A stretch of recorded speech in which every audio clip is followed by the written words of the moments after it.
mi hijo me llamó. Prepara tus cosas. Vendí tu casa y el terreno. Mañana te llevo al asilo.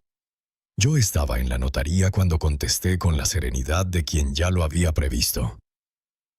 Entiendo que tengas prisa, hijo. Pero olvidaste algo fundamental. Del otro lado, su voz explotó. ¿De qué hablas, viejo inútil? Sonreí mientras estampaba el sello en el documento que aseguraba todo lo que construí en mi vida. En ese instante, con el teléfono en una mano y el sello en la otra, sentí una mezcla amarga de tristeza y alivio. Mi propia sangre, aquel niño al que un día subí sobre mis hombros para que viera el mundo, ahora me escupía veneno. El escribano de la notaría me miraba con una mezcla de asombro y lástima, pero yo no quería lástima. Lo único que quería era justicia. Ese papel que acababa de firmar era mi escudo contra la codicia del mismo al que enseñé a caminar. Me llamo Ramón Esquivel Torres, tengo 78 años y nací en un pueblito cerca de Taxco, en Guerrero. Toda mi vida trabajé como inspector de tierras para el gobierno estatal. Conozco cada cerro y cada arroyo de esta región. Hoy sigo viviendo en el rancho que compré hace más de 40 años, donde cada árbol del patio lo planté yo mismo y donde crié a mi único hijo después de que su madre, que en paz descanse, partió hace 12 años. Soy viudo con las rodillas traicionándome por la edad, pero con la mente más despierta que muchos jóvenes. Llegar hasta aquí no fue fácil. Recorrí ranchos a caballo bajo lluvia y sol revisando linderos, levantando actas. Dormí en galpones, comí tortillas frías en el camino, pasé noches enteras clasificando papeles. Peso a peso reuní lo suficiente para comprar este pedazo de tierra. Con lo que ganaba pagué la universidad de mi hijo vendiendo los duraznos y naranjas de mi huerto los fines de semana. Remodelé la casa 3 veces con el sudor de mis manos y al jubilarme pensé que al fin podría disfrutarlo. Pero la ambición tiene hambre y a veces crece bajo el mismo techo que uno. Antes de seguir, quiero agradecer al canal Voces de los Mayores por dejarme compartir mi historia. Y a quienes me escuchan, les pido que se suscriban, den un me gusta, comenten desde donde nos ven y compartan este video con alguien que necesite oírlo. Cada día hay una historia nueva aquí, de gente como yo, que ha aprendido con los golpes de la vida. Lo que ocurrió después de aquella llamada me enseñó que la verdadera herencia que nadie puede arrebatarnos es la sabiduría que dejan los años. Y esa es la historia que hoy les quiero contar. Nací en una casita de adobe a la orilla del río San Juan en 1947. Mi padre era campesino y mi madre una costurera de manos prodigiosas, de esas que cosen sin patrón y que hacen milagros con tela barata. Éramos 6 hermanos. Yo el menor. Desde niño entendí el valor de los papeles. Veía a mi padre guardar cada recibo, cada contrato en una caja de galletas que siempre reposaba sobre el armario. El papel vale oro, chamaco, decía. Guárdalo bien que un día te puede salvar. Y vaya que tenía razón. Estudié todo lo que pude. En esos tiempos, un muchacho del campo que llegaba a la secundaria ya era casi un licenciado. Pero yo tenía facilidad con los números y una memoria que decían no se le escapaba nada.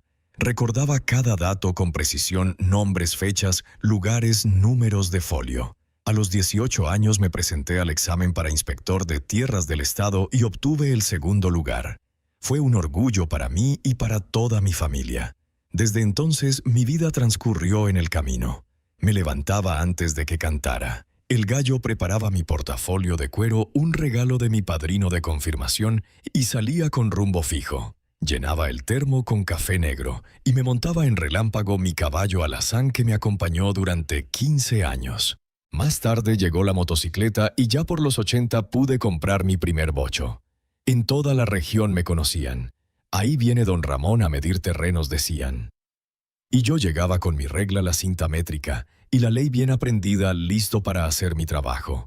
Mi labor no era sencilla. Debía comprobar que las propiedades coincidieran con los planos oficiales, que nadie estuviera corriendo cercas, que las zonas protegidas fueran respetadas. A más de uno le incomodaba mi presencia. Hubo hacendados que me apuntaron con escopeta, pero siempre actué dentro de la ley, sin venderme a nadie. Con los años me gané su respeto. Cuando llegaba a una finca, el propietario ya esperaba con los papeles en la mano. Don Ramón, está todo en regla, puede revisar. Y yo revisaba igual porque un inspector de verdad no confía solo en palabras. Conocí a Isabel, mi gran amor, en un baile de la fiesta patronal en 1970. Ella era maestra de la escuelita rural. Venía de Cuernavaca para enseñar en el pueblo, muchacha de piel clara, cabello negro que le caía en cascada y un perfume de lavanda que dejaba rastro en el aire. Nos cortejamos, un año nos casamos en la iglesia principal y nos mudamos a un cuartito alquilado cerca de la plaza. Trabajamos duro ahorrando hasta el último centavo, hasta que en 1982 pude comprar mi pedazo de tierra, 5 hectáreas con un manantial, unos viejos naranjos y una casa modesta que necesitaba arreglo. Adrián nació en 1975, nuestro único hijo muchacho despierto con gustos refinados desde pequeño. Mientras los otros niños pedían una paleta, él quería helado. Si los demás soñaban con una bicicleta, él pedía moto. Isabel lo mimaba demasiado, decía que no quería que sufriera las mismas penurias que nosotros. Yo intentaba enseñarle el valor del esfuerzo, pero era difícil competir con el cariño ciego de una madre. Nos sacrificamos mucho por él. Cuando llegó a la primaria, lo inscribimos en la mejor escuela privada de Taxco, aunque tuviéramos que ajustarnos el cinturón. Los fines de semana yo madrugaba para recolectar las frutas del huerto y venderlas en el mercado. Isabel hacía pasteles y pan casero para sumar ingresos. En vacaciones, mientras otros descansaban, yo aceptaba trabajos extra de medición de terrenos para los grandes hacendados, todo para que Adrián tuviera lo mejor. Cuando entró a la Facultad de Derecho en la UNAM, vendimos la vieja motocicleta que aún guardaba y hasta un pedazo de tierra para pagar su estancia y los libros. Isabel viajaba cada semana a llevarle comida casera y ropa limpia. Volvía tarde en el último autobús mientras yo hacía horas extras y aceptaba cualquier trabajo que apareciera. Ahorrábamos hasta en el azúcar del café para enviarle dinero. Fue en esa época cuando inicié mi vivero de plantas. Al principio aquello era solo una distracción, una forma de mantener la mente ocupada después de largas jornadas de trabajo, pero pronto descubrí que tenía buen pulso para las plantas. Empecé con especies comunes, helechos, cintas y espadas de San Jorge. Con el tiempo me fui apasionando por las plantas nativas de la Sierra de Guerrero. Aprendí a hacer esquejes injertos, a cuidar cada brote como si fuera un hijo. El vivero fue creciendo hasta que para los años 90 ya vendía ejemplares al ayuntamiento y a varias haciendas de la región que necesitaban reforestar sus tierras. El rancho también prosperó. Poco a poco fuimos remodelando la casa, levantamos un granero, perforamos un pozo. Todo hecho con esfuerzo, planeación y nuestras propias manos. Cada ladrillo tenía una historia, cada árbol era testigo de nuestros años de lucha. Para cuando me jubilé en 2007, la propiedad era un lugar hermoso, productivo y con gran valor. Adrián se graduó, empezó a ejercer como abogado en la Ciudad de México. Allí conoció a Marcia, una muchacha de Guadalajara, también abogada. Se casaron en 2005 en una celebración que nos costó 3 años de ahorros. Querían lo mejor de lo mejor, banquete de un restaurante famoso, música en vivo, decoración de revista. Isabel decía que era su sueño ver a su hijo casarse así, y yo acepté aunque me parecía un derroche. En 2013 Isabel nos dejó. Un cáncer fulminante se la llevó antes de que pudiéramos reaccionar.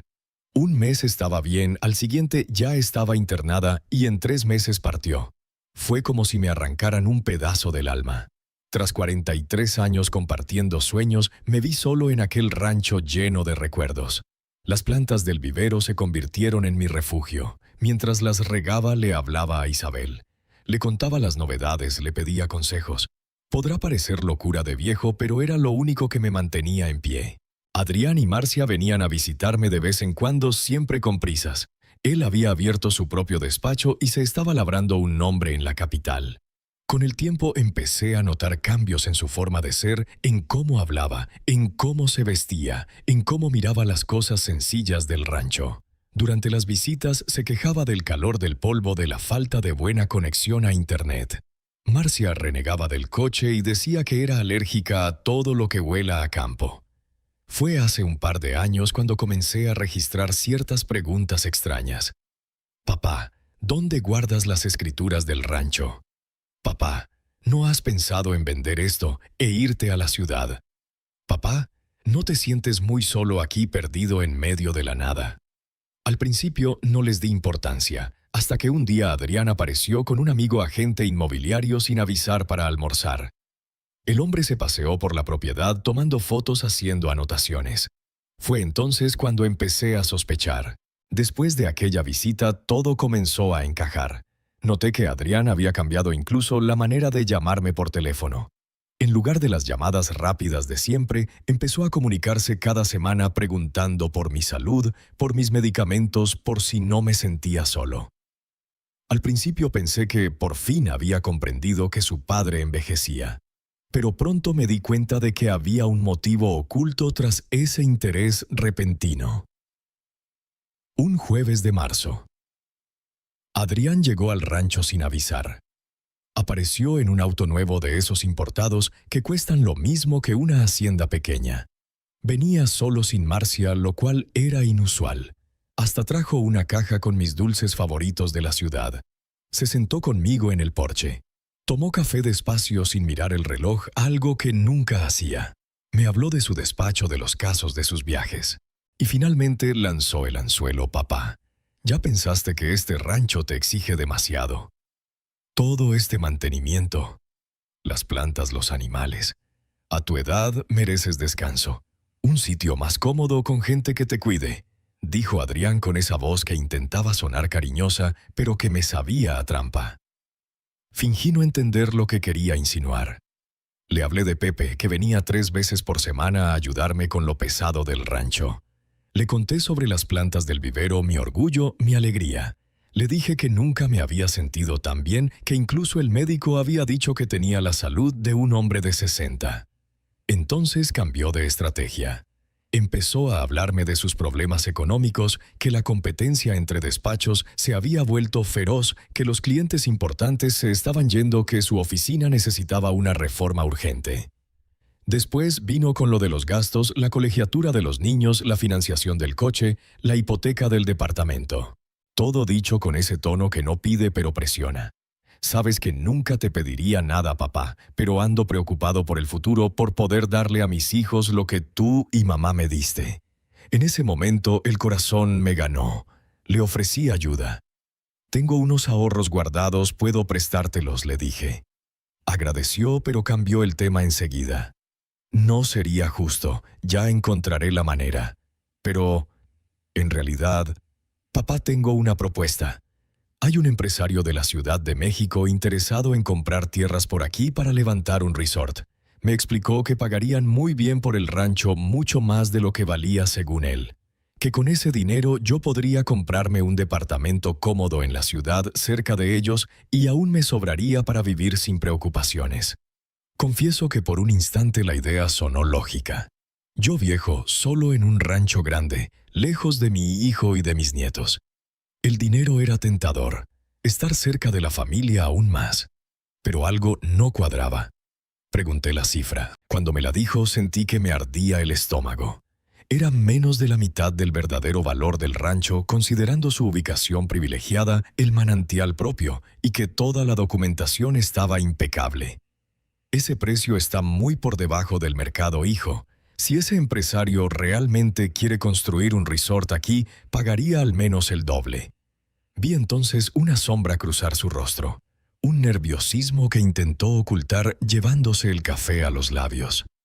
Cambió de tema rápido diciendo que buscaría otras opciones, que solo quería lo mejor para mí. Pero yo ya había visto suficiente. Al día siguiente llamé a Toñito, hijo de mi compadre Juvenal, que trabaja en la notaría de la ciudad. Le pedí que revisara si había algo nuevo registrado a mi nombre. Me devolvió la llamada un par de horas después, preocupado don Ramón. Hay un poder aquí otorgando plenas facultades a su hijo para negociar el rancho. Está con su firma reconocida en una notaría de la Ciudad de México. Sentí como si me dieran un puñetazo en el estómago. Un poder con mi firma. Yo jamás había firmado algo así. Toñito me mandó una copia por correo electrónico y le pedí a Pepe que me la imprimiera en la tienda de la esquina. Cuando tuve el documento en las manos, vi la firma. Parecía la mía, pero tenía detalles distintos. Alguien la había falsificado. y ese alguien solo podía ser mi propio hijo. Don Ramón, hay algo, man, añadió Toñito por teléfono. Hay un contrato de compraventa en proceso. La empresa compradora ya depositó un adelanto del 30% en una cuenta conjunta. El resto se pagará en la firma final programada para la semana próxima. En ese instante las piernas me flaquearon. Tuve que sentarme. Mi único hijo, había falsificado mi firma y estaba vendiendo el rancho a mis espaldas. El lugar donde su madre vivió, donde él creció, donde cada rincón guarda recuerdos de nuestra vida juntos. Y lo hacía por un precio irrisorio, lo que me hizo sospechar que detrás había algo turbio. Ese mismo día recibí la llamada de María del Carmen, una vieja colega de la oficina ya jubilada que había montado su propio despacho de contabilidad. Me habló agitada: Ramón, perdona que me meta, pero creo que debes saber esto. Tu hijo vino con su esposa preguntando cómo transferir grandes sumas al extranjero sin que Hacienda lo detectara. Dijo que era una herencia que tú les habías dejado. Me quedé helado. Yo seguía muy vivo y aquello me dejó claro lo que planeaban. No solo querían vender el rancho, sino largarse con el dinero y probablemente abandonarme en algún asilo barato como el que Adrián había mencionado, con personas para cuidarte. Esa noche no pegué un ojo pensando qué hacer. Una parte de mí quería encararlo de inmediato, preguntarle cómo podía tener el descaro de traicionar así a su propio padre. Otra parte buscaba respuestas en mí mismo, intentando entender dónde había fallado al criarlo. ¿Qué hice para merecer esto? Pero la parte más fría de mi mente me decía que no podía actuar con el corazón, que debía ser astuto. A la mañana siguiente llamé al doctor Antenor, un abogado retirado que había sido mi vecino durante años antes de mudarse a la ciudad. Le conté todo, le mostré los documentos. Escuchó sin interrumpirme y al final dijo: Ramón, esto es un delito grave, falsificación de documentos, fraude, tentativa de despojo. Tu hijo puede terminar en la cárcel por esto. Yo no quería ver a mi hijo entre rejas pese a todo, pero tampoco podía permitir que me despojara así. El doctor Antenor me dio instrucciones. Haremos lo siguiente. Primero vamos a registrar una medida cautelar en la notaría para bloquear cualquier transacción sobre el rancho. Luego denunciaremos la falsificación del poder. Por último, notificaremos a la empresa compradora del fraude. Seguimos el plan al pie de la letra. El lunes a primera hora ya estaba en la notaría firmando todo lo necesario. El notario, que me conocía de toda la vida, no podía creer lo que oía. Movió cielo y tierra para que los trámites se resolvieran con prioridad. Mientras terminábamos, sonó mi celular. Era Adrián. Papá, ¿todo bien? Te llamé ayer y no contestaste. Intenté mantener la voz firme como si nada pasara. Estaba en el vivero cuidando las plantas.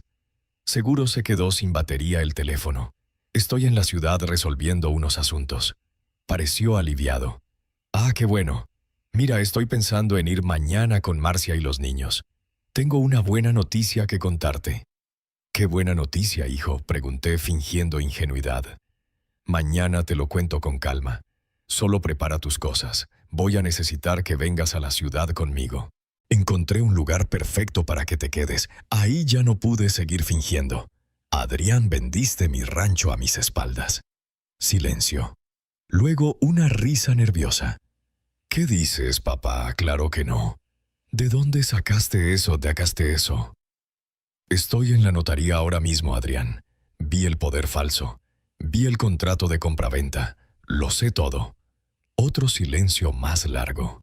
Cuando volvió a hablar, su voz ya no era la misma. Se volvió fría, calculadora. Mira, papá, hice esto por tu bien. Ya no puedes vivir solo. Va a ser mejor para todos. Tendrás un lugar cómodo en la ciudad con gente de tu edad. El dinero estará bien administrado. Lo voy a invertir para asegurar tu futuro. Y la falsificación de mi firma. ¿Eso también fue por mi bien? Fue necesario. Nunca ibas a estar de acuerdo con la venta. Eres demasiado terco, pero a tu edad ya no tienes condiciones para decidir lo que es mejor, me dijo Adrián, con esa frialdad que corta más que cualquier cuchillo. Sus palabras me atravesaron el alma. Mi propio hijo creía que yo era incapaz, que ya no tenía derecho a decidir sobre mi vida y mi propiedad. Adrián acabó de bloquear la venta en la notaría. Denuncié la falsificación del poder. Ya notificamos a la empresa compradora del fraude. Fue entonces cuando perdió el control. Me llamó por teléfono al día siguiente. Prepara tus cosas. Vendí tu casa y tu rancho. Mañana te llevo al asilo.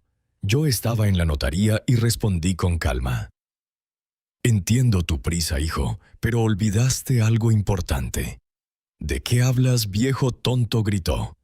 Me reí mientras estampaba el sello en el documento que acababa de proteger todo lo que había construido en mi vida. Su tono era tan agresivo que el notario sentado al otro lado de la sala levantó la cabeza alarmado. Adrián siguió vociferando, amenazándome diciendo que me arrepentiría, que estaba tirando por la borda mi última oportunidad de tener un final de vida digno, que acabaría muriendo solo en ese rincón perdido. Yo solo escuchaba con el corazón hecho pedazos, pero con la certeza de estar haciendo lo correcto. Cuando colgó, mis manos temblaban no de miedo, sino de tristeza. ¿Cómo podía un hijo al que tanto amé, por el que me partí el lomo toda mi vida, tratarme así? ¿Qué había pasado con aquel niño al que enseñé a dar sus primeros pasos, a ser honesto, a nunca tomar lo que no le pertenecía? Esa noche volví al rancho con una mezcla amarga de alivio y dolor. Alivio por haber detenido la venta fraudulenta, dolor por la traición más profunda que había sufrido. Me senté en el porche mirando el huerto que planté con mis propias manos, el vivero que levanté ladrillo a ladrillo, y tomé una decisión. Aquello no podía quedarse así.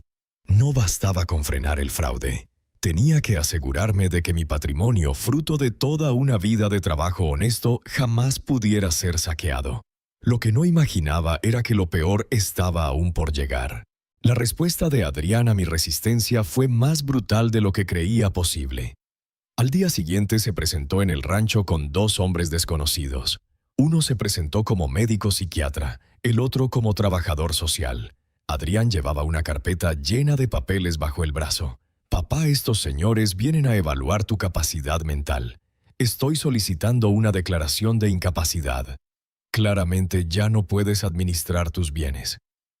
Me quedé helado unos segundos. Incapacitarme legalmente era su golpe final, declararme incompetente para quedarse con todo. La audacia era tan grande que casi me dio risa, pero me contuve. «Por supuesto, doctor. Estoy a su disposición para cualquier evaluación. Pero antes me gustaría que vea algo». Fui a mi habitación y regresé con una carpeta. Dentro estaba mías bajo la manga un informe médico completo realizado 2 semanas antes en el Hospital Universitario de Cuernavaca, con evaluaciones de neurología, geriatría y psiquiatría certificando mi plena capacidad mental y autonomía. Aquel informe había sido idea del doctor Antenor, que ya había previsto que algo así podía suceder. «Este documento está registrado en la notaría desde la semana pasada», añadí. «Y aquí también tengo una declaración del delegado regional confirmando la denuncia por falsificación que interpuse contra mi hijo». El médico que Adrián había traído revisó cada hoja con detenimiento. Su rostro cambió por completo. Levantó la vista y se volvió hacia Adrián.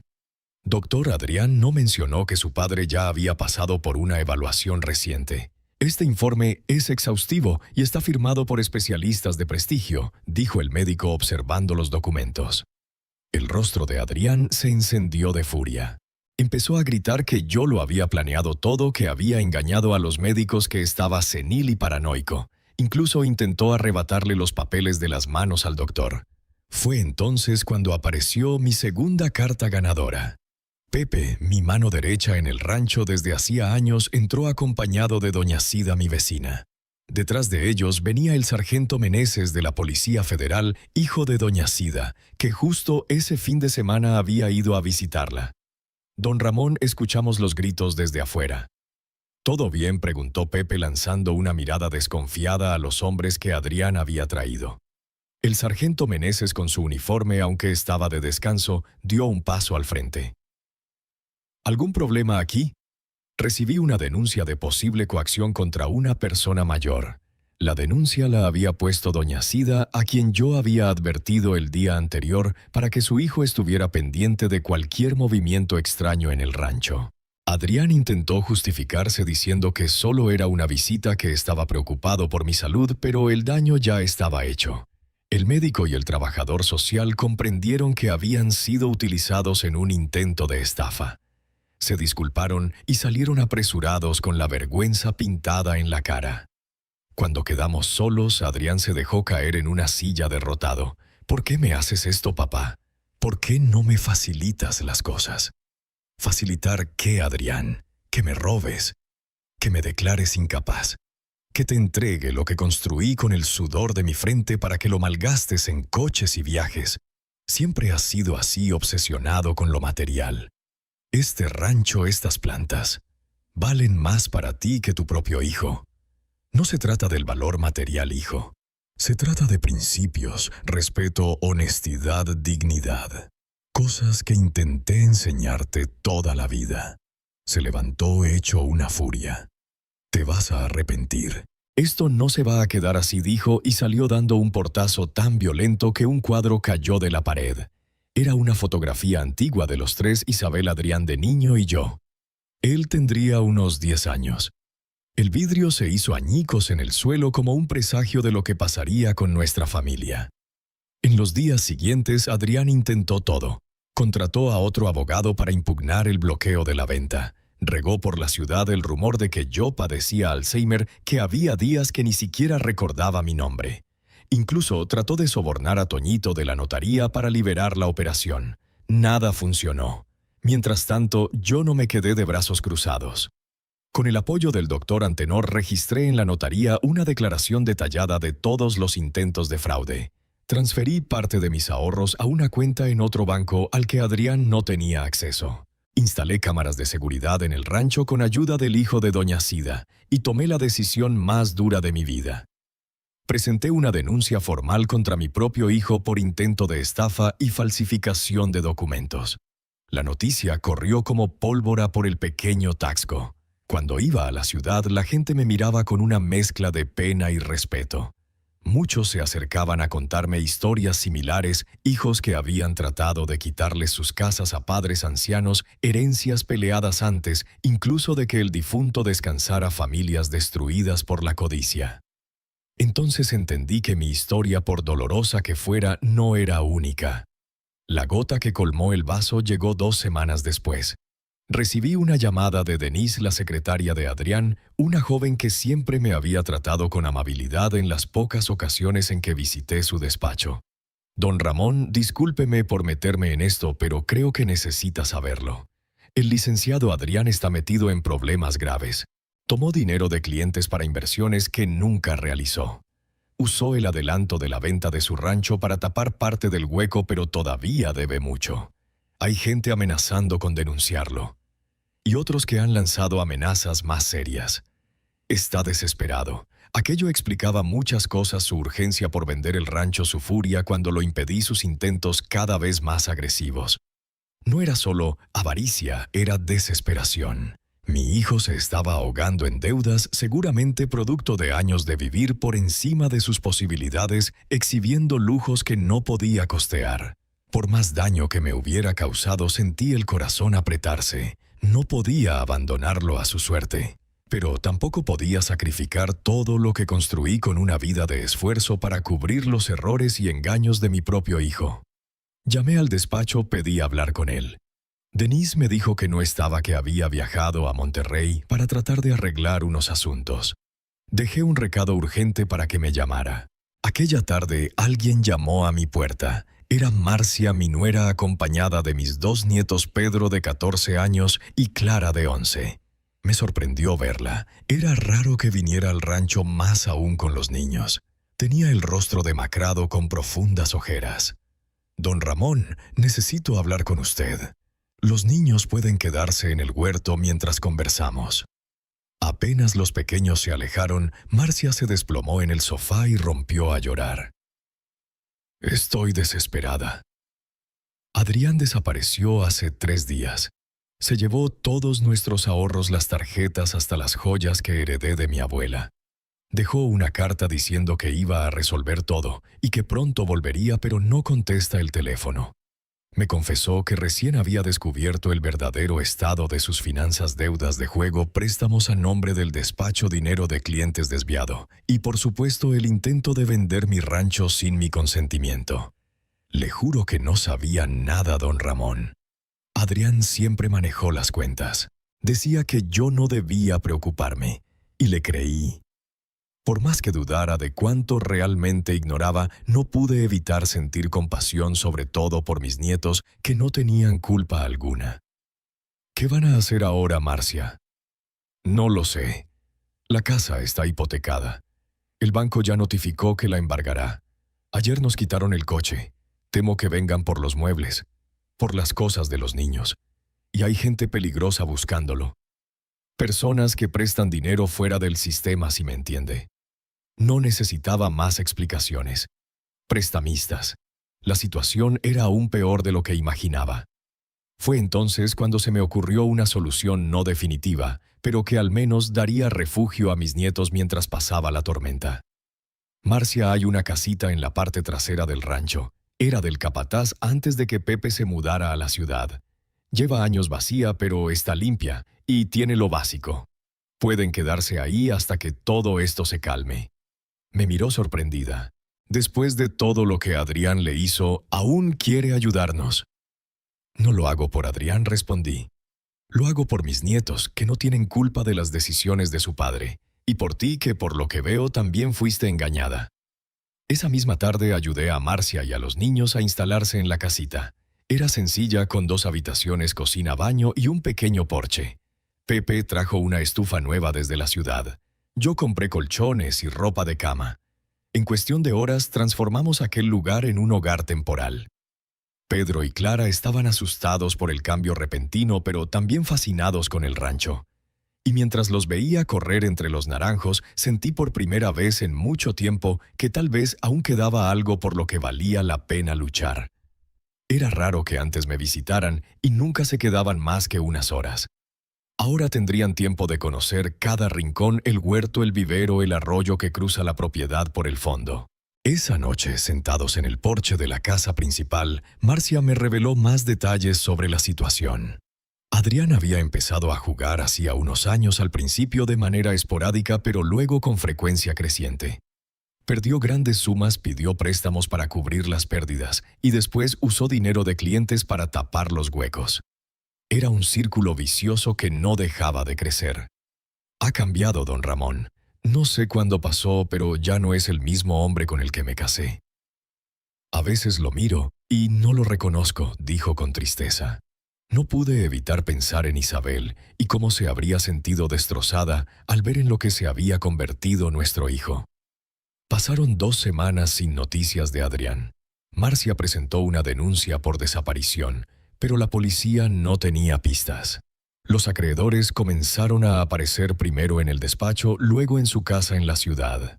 Algunos incluso llegaron al rancho, pero el sargento Meneses, que se había vuelto un aliado invaluable, se encargó de que nadie traspasara los límites de mi propiedad. Fue entonces cuando sonó el teléfono. Era Adrián por fin. «Papá, necesito tu ayuda. Estoy en problemas». Su voz era distinta, ya no había arrogancia, solo derrota. «¿Dónde estás, hijo?» «En un hotel en Querétaro. Intenté escapar, pero el dinero se acabó. Y hay gente peligrosa buscándome. Tu esposa y tus hijos están aquí en el rancho. Están preocupados. Lo sé. Marcia me lo dijo. Gracias por cuidarlos, papá. Lo arruiné todo, ¿verdad?» Por primera vez en mucho tiempo escuché sinceridad en su voz. Ya no era el abogado altivo intentando manipularme, sino un hombre roto, consciente de sus errores. «¿Qué esperas que haga, Adrián? Quiero volver, arreglar lo que se pueda, asumir las consecuencias». Pensé por un momento. A pesar de todo, seguía siendo mi hijo. «Vuelve a casa, hijo. Vamos a enfrentar esto juntos». 2 días después, Adrián llegó al rancho. Estaba demacrado, con la barba descuidada. Al ver a Pedro y Clara correr hacia él, rompió en llanto. Abrazó a Marcia durante largo rato pidiéndole perdón entre sollozos. Esa noche en el porche confesó todas las deudas de juego, el dinero desviado, el intento desesperado de vender mi rancho para cubrir sus faltas. Pidió perdón a Marcia, a mí y a los niños que ya dormían. Perdí el rumbo, papá. Me cegaron la codicia y el orgullo. Quise aparentar éxito, tener más de lo que podía. Y cuando empecé a perder, no supe detenerme. Lo miré y por primera vez en años vi humildad en sus ojos. La soberbia había dejado paso al arrepentimiento genuino. ¿Qué piensas hacer ahora, Adrián? Voy a entregarme a la policía mañana. Cometí varios delitos: falsificación, fraude, apropiación indebida. Voy a confesar y aceptar lo que venga. No quiero seguir huyendo. Y después, no sé si habrá un después, papá. Probablemente pierda mi licencia de abogado. Tal vez tenga que empezar de cero si me dan la oportunidad. Esa noche tomé una decisión. No podía pagar por lo que mi hijo había hecho ni debía.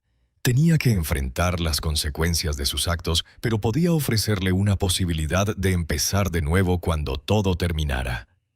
Adrián, mañana vamos juntos a la delegación. Te vas a entregar como dijiste. Yo estaré a tu lado no como abogado, sino como padre. Ayudaré a Marcia y a los niños mientras estés ausente.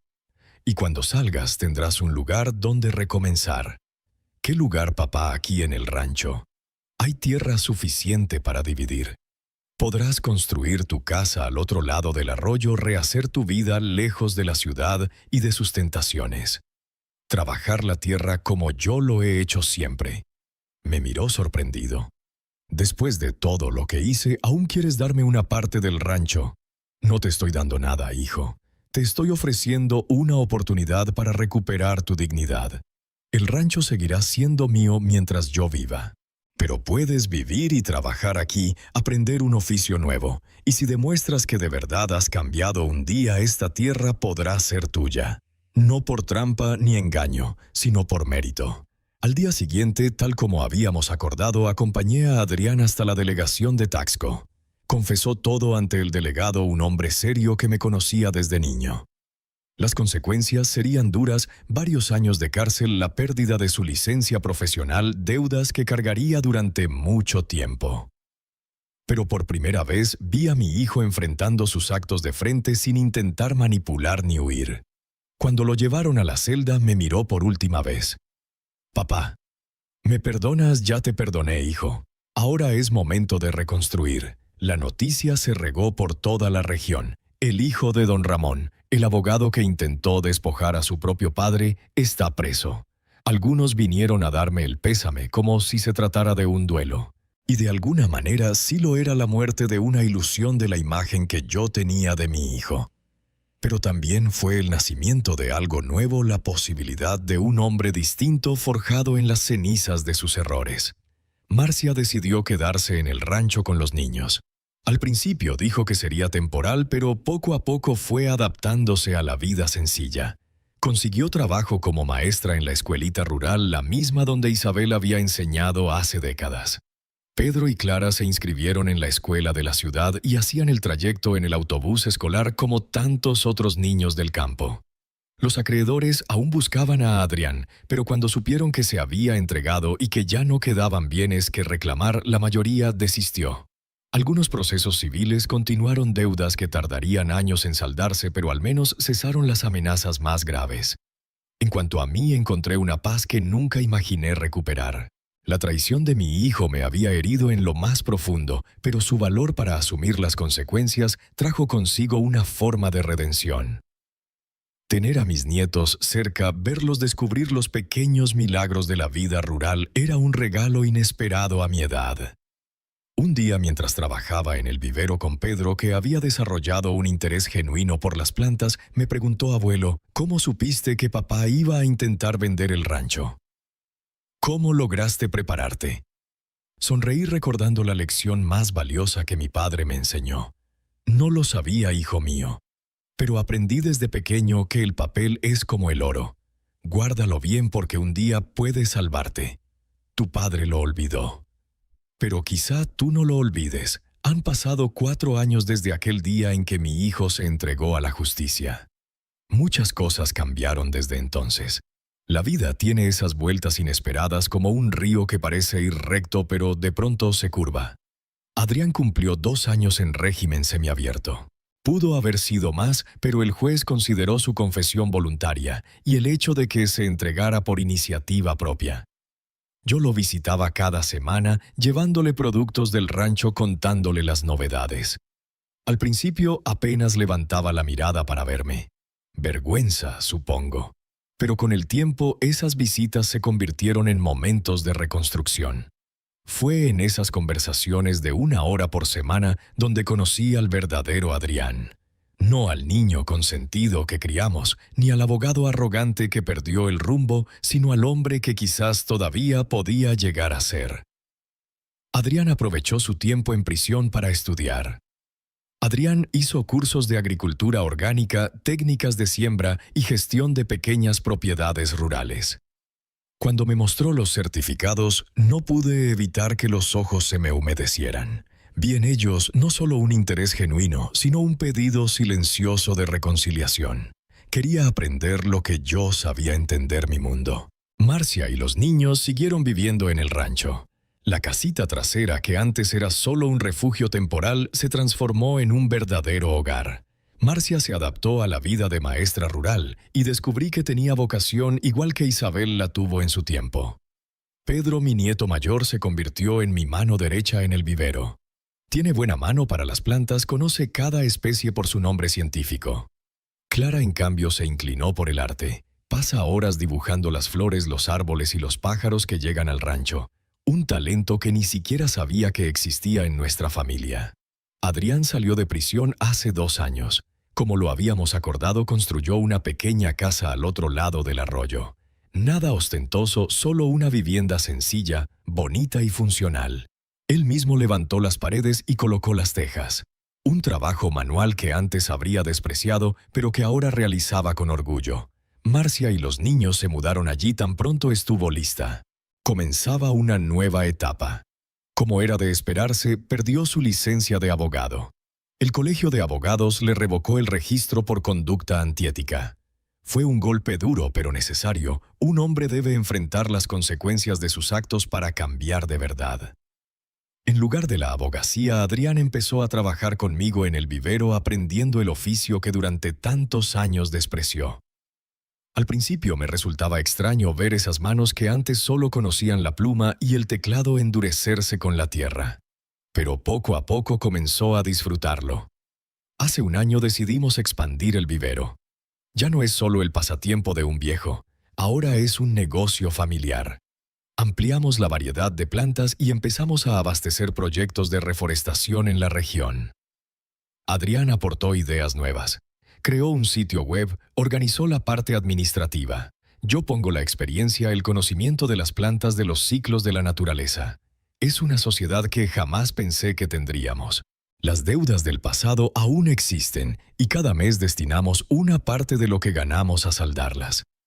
Tomará años, pero Adrián insiste en pagar hasta el último centavo. Dice que es parte de su redención de reconstruir su dignidad. Lo más hermoso ha sido ver cómo la vida en el rancho transformó a mis nietos. Pedro y Clara crecieron libres en contacto con la naturaleza, aprendiendo valores que la ciudad difícilmente enseña. Pedro ya decidió que quiere estudiar agronomía para continuar con el trabajo que iniciamos. Clara sueña con ser bióloga o artista, y dice que quiere pintar la vida que habita en las plantas. Escuchar eso me llena de orgullo y esperanza. En cuanto a mí, siento una paz que nunca creí posible después de aquella traición. Claro, hubo momentos difíciles, noches en las que me preguntaba en qué fallé al criar a mi hijo, días en los que el dolor pesaba en el pecho. Pero el tiempo y la transformación sincera que vi en Adrián fueron curando esas heridas. Hoy, a mis 82 años, me levanto cada mañana con gratitud. Gratitud por estar vivo para ver a mi hijo reencontrar su camino. Gratitud por tener a mis nietos creciendo cerca de mí, aprendiendo el valor de la tierra y del trabajo honesto. Gratitud por haber tenido la fortaleza de enfrentar aquella tormenta en lugar de rendirme. Si pudiera regresar en el tiempo y hablar con aquel Ramón de hace 4 años, aterrado por la traición de su propio hijo, le diría: va a doler, pero pasará, y lo que vendrá después será mejor de lo que imaginas. La vida me ha enseñado muchas cosas en estos 82 años, pero quizá las lecciones más profundas me llegaron precisamente en los momentos más duros. Aprendí que perdonar no significa olvidar el daño, sino abrir la puerta a construir algo nuevo a partir de él. Aprendí que a veces es necesario perder para descubrir lo que realmente importa. Y comprendí que por muy dura que sea una traición, no tiene el poder de definir toda una vida ni toda una relación. El otro día, mientras Adrián y yo plantábamos esquejes en un nuevo bancal, me dijo: «Papá, a veces pienso que necesité perderlo todo para entender lo que realmente tenía valor». Sus palabras me quedaron dando vueltas en la cabeza. ¿Cuántas personas pasan la vida entera acumulando bienes, estatus, apariencias, sin comprender jamás lo que en verdad vale? Mi rancho sigue siendo mío como prometí, pero ahora es mucho más que una propiedad. Es el corazón de una familia que volvió a unirse, el escenario de una historia de redención. Cuando yo falte, sé que quedará en buenas manos. No por un documento firmado en la notaría, sino porque he sembrado algo mucho más duradero que cualquier escritura, valores, ejemplos, enseñanzas que florecen aquí cada día. Cuando me preguntan si valió la pena todo el sufrimiento, respondo sin titubeos: valió. No por un final feliz que no siempre existe en historias como la mía, sino por el camino recorrido, por las lecciones aprendidas, por la oportunidad de comprobar que incluso en las sombras más densas siempre hay posibilidad de luz. Y si puedo dejar un consejo a quien esté atravesando algo parecido, sería este: no dejes que el rencor guíe tus actos. Usa la sabiduría que te han dado los años para proteger lo que amas, sí, pero deja siempre abierta una puerta para la reconciliación verdadera. No esa hecha de conveniencia o mentira, sino la que nace de una transformación auténtica. Hoy, cuando veo a Adrián enseñándole a Pedro cómo injertar un árbol, cuando escucho a Marcia contando cuentos a sus alumnos bajo el viejo mango, o cuando contemplo los dibujos de Clara decorando las paredes de la casa, sé que tomé la decisión correcta. No fue sencillo, no fue sin lágrimas, pero fue el camino que permitió que todos nosotros creciéramos. Como decía aquel refrán antiguo que repetía mi padre, un buen árbol, aún después de cortado, puede volver a retoñar. Adrián era un buen árbol que se perdió por el camino, pero sus raíces eran lo bastante fuertes para darle otra oportunidad. Si llegaste hasta aquí, te agradezco de corazón por escuchar mi historia. Espero que de algún modo haya tocado algo en ti. Y quiero agradecer también al canal Voces de los Mayores por darme este espacio para desahogarme y compartir mi vida. Si te gustó, suscríbete, deja tu me gusta. Comenta ahí abajo desde qué ciudad nos ves y a qué hora. Y si conoces a alguien que necesite escuchar algo así, comparte este video. Aquí, cada día hay una historia nueva. Y quién sabe, quizá la próxima sea más parecida a la tuya de lo que imaginas. Un fuerte abrazo de este viejo que aprendió que incluso en las noches más oscuras siempre hay un amanecer esperándonos.